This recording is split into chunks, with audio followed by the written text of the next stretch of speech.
বকের ডিম? হ্যাঁ? কোথায় পাবো? তা তো জানি না মহারাজ, কিন্তু উনি ওটাই খাবেন। ও, এ তো মহা জ্বালা হলো। নবাব বাহাদুর কি এইভাবে জ্বালাবে? গোপাল কোথায়? গোপাল! আমি এসে গেছি মহারাজ। শুনেছো গোপাল, বড় বিপদ। কি হলো? বকের ডিম, সাদা বকের ডিম নবাব খাবে। তাহলেই বোঝো মন্ত্রীকে কোথায় পাঠাই, কোথায় গেলে সাদা বকের ডিম পাওয়া যাবে। মহারাজ, মহারাজ, আমার মনে পড়েছে, আমার মনে পড়েছে ওই দিঘিতে সাদা বক আসে। আমি ওখানে একবার খোঁজ করি। ও মন্ত্রী, এই তুমি তোমার বুদ্ধিটা কোথায় রেখে আসো বলো তো? তোমার জন্য সাদা বকই দিঘির পাড়ে ডিম পেড়ে বসে আছে। যত সব।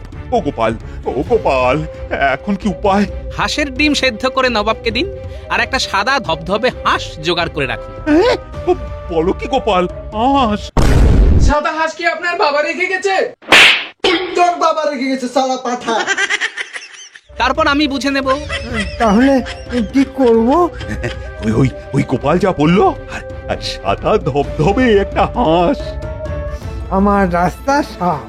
এবার গোপাল নবাবের কোপে পড়লো বলে। গোপাল, গোপাল ঠিক বেরিয়ে আসবে।